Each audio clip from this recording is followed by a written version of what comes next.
Now, the thing that I brought up in the context of that second lecture on the nuns, and this is where we get to the aliens part, is that there are a lot of people in Western culture. Joe Rogan is a good example. He's the one that I actually used in referencing that, who they sort of just have these priors, these sort of like Jamesian, or Burger-like priors that are just like, I just can't believe in spirits. I can't believe in God, right? I can't believe in anything that's not material. They just sort of, they have this default sort of modernist, materialist, scientism, disposition to think that the only things that are real are what you can see and taste and touch and all the rest.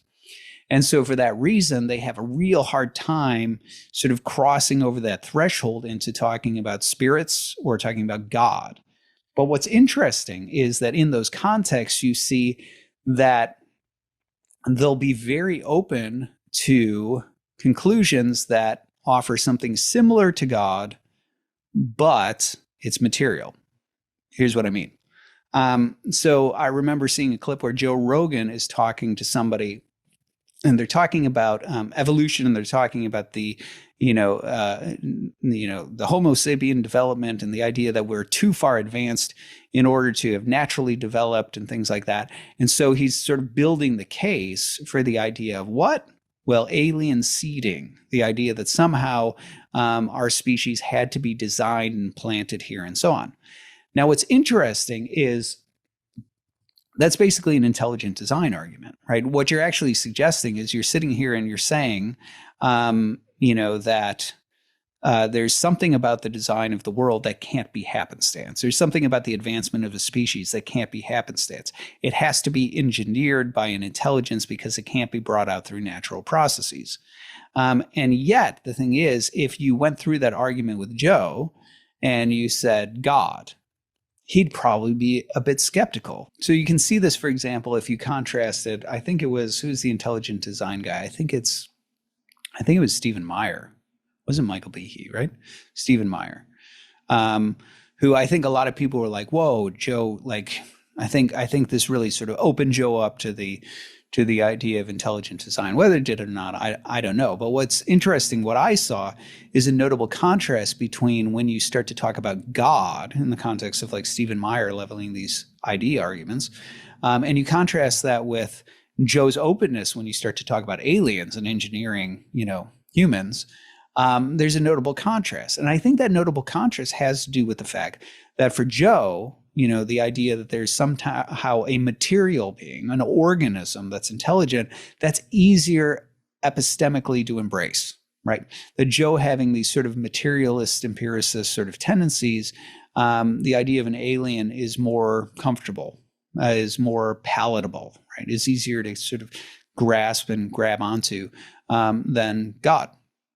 And I think this is the sort of thing that is part of the appeal of the scientism crowd, right? That what you're starting to see is that humans intuitively, right? We have this sort of natural disposition, this spiritual side of us that hungers for spiritual realities. And so I think what you start to see is that as people, sort of run the course of materialism, they still long for some sort of higher reality. And so what you start to see happen is this hunger for, a re-mythologized world in certain corners is starting to be paired with aliens.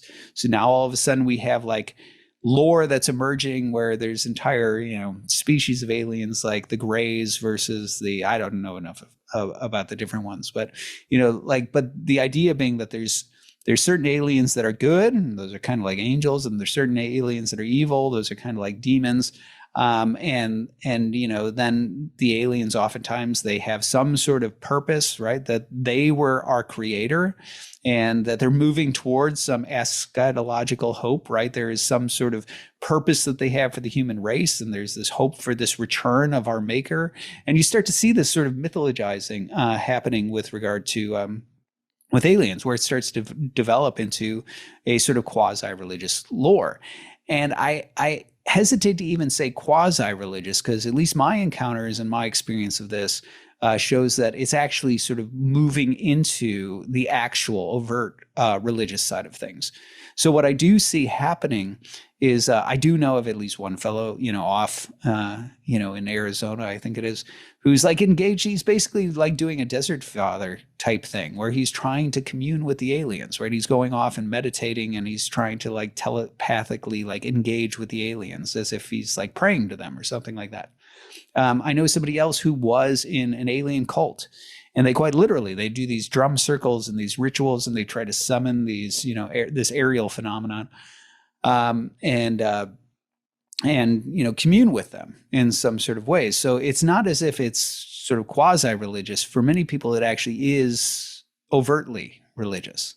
Now, this is where you get into some other really weird territory with it, because one of and I don't know how well known this is. I'm definitely looking I'm going to try to get somebody on who I can talk to who is better studied on this than I am. But my casual observation is this.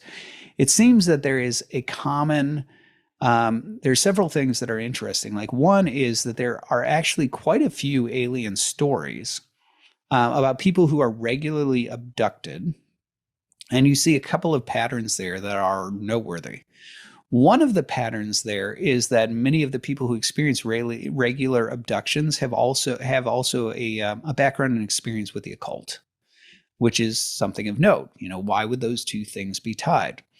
A second thing that is also an underappreciated, I think, feature of a lot of these alien stories is that there are actually people who, after they sort of get religion or they talk with somebody who is a Christian or something like that, and they are told that maybe, somebody who's experiencing regular abductions, maybe you should go ahead and ask them or bring up the name of Jesus or something like that, that somehow invoking Christ actually makes the encounters stop. So I do know of one person, I'll hide the name, but who had these sort of regular experiences where there would be like these portals that open and these things that he interpreted as aliens that would, come and, sort of abduct him and so on. And I know specifically who encouraged him to consider, it's somehow invoking the name of Christ, and that, caused it to stop. And that is that's not just like one anecdotal story. There are actually a few stories along these lines where there's a tie between the occult and these sorts of encounters, and that there's also a tie between them stopping in the invocation of Christ. It's also interesting, though, that one of the things that when I look at a lot of these alien stories, a lot of the descriptions about them, that in itself is spiritually noteworthy. But I think it's also noteworthy that I've always found it odd that some of the more credible accounts, now I'm going back before, there's been a lot of flood of, alien stuff coming into media and things like that. And candidly, I don't know how much of it we can trust, because I know that there are disinformation campaigns, by the government meant to intentionally make you unsure what you can really trust in terms of that information. So, who knows? But one of the things that I think is noteworthy is that whenever I've encountered the more credible accounts, right, just people who have had, Air Force people or whatever who have had these sorts of encounters, what I find rather interesting is how often the accounts will say like, okay, so there was this thing, right? Some sort of like orb, or it's, it just, I don't know what it was. Looked kind of metallic from the way it was shimmering or whatever. And it would shoot, and it shot down at such a rate that it should have caused a sonic boom, and it didn't. And then it like took this angle and it shot off in this other direction that, like any ship or something like that would have been ripped apart. Like the G-forces on that, it wouldn't have been able to sustain it. And I think it's interesting that alien enthusiasts, their tendency is to say, science.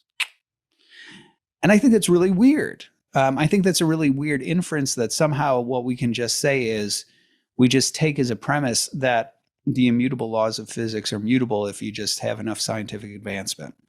Now, is it possible that there are technological advancements that are possible that could, defy certain things, like sonic booms and ripping apart matter at certain rates and things like that? I actually don't know, right? I don't know. That sort of goes into this realm of ignorance of the boundaries of what we're capable of scientifically. What is possible scientifically? It may be impossible. I don't know. But what I would say is this: there's certainly good reason to consider the following argument, which is to say, if a material body would cause a sonic boom and would be ripped apart, then maybe it's not a material body. And so when I look at this, I'm not always convinced that that the accounts actually favor either the idea that whatever these things are, they're from another planet. That's always seems to be a leap, right? There's some sort of projection. There's something unknown in the sky, and therefore it came from a far off planet, and it's a spaceship, and inside of it there are grays, or something like that. That does not obviously follow from the sort of information we have. And the information we do have about a lot of these instances leads me to believe that at least some of the unidentified flying objects or the aerial phenomena or things like that are actually demonic. I think the very fact that you have this connection between the occult and abductions, that you have this connection between the alleviation of abduction repetition and these sort of, and the invocation of Christ, the fact that you have these alien cults where they seem to be able to summon these aerial things through ritualistic means and somehow, communicate with them. The fact that, many of the aerial phenomena function in a way that indicates that they are not actually spaceships. They are not gross matter, right? What John of Damascus would call gross matter. I think you have reasons to think that that much of it is spiritual in nature. Now, do I think that's all that it is? Well, the problem is digging through, all these sort of disinformation in order to try to figure out what's true, right? Like that's a real challenge, because what we do know is that the government has, in an effort to sort of muddy the waters about, UFO information, they have put out government operatives whose job is to spread disinformation. They have gone into chat rooms and sort of fed alien enthusiasts false information. They have done any number of things that's meant to muddy the waters in terms of what's going on with the alien phenomena. And so that's a rather successful tactic, because we're left with saying, well, I don't know what I can believe. And that's how they like it. So I would also, though, point out, so Michael Heiser is somebody, the late Michael Heiser, Father DeYoung and I talked a little bit about him in our interview. But Michael Heiser's work, he actually was, even though he's an Old Testament guy, and I don't endorse everything that Heiser thinks, take it with a grain of salt, but he has some solid research and some interesting ideas and things like that. His work on aliens, he was an alien enthusiast, and his work on aliens is actually rather interesting. And there's a documentary on YouTube, I wonder if we can link to it if I can find it, that where they interview Heiser, and he starts to talk about his investigation of the different alien case files and things like that. So, and his findings, which I think are, I think they're broadly accurate. Yes, he talks about the spiritual dimension, just like I did. He also talks about a number of, the government disinformation campaigns and the indication that good reason to think that many of these sort of supposedly alien, events are actually related to secret government experiments, MK Ultra style type stuff. And then also, he also talks about this sort of odd and deeply troubling thing, which has to do with the parallels, the number of points of parallel between satanic rituals and abduction accounts. So anyway, all that's to say is, in terms of the alien phenomena, am I open to the idea that there could be creatures on another planet, right, that God has made more, organisms than just what we have on Earth? Sure.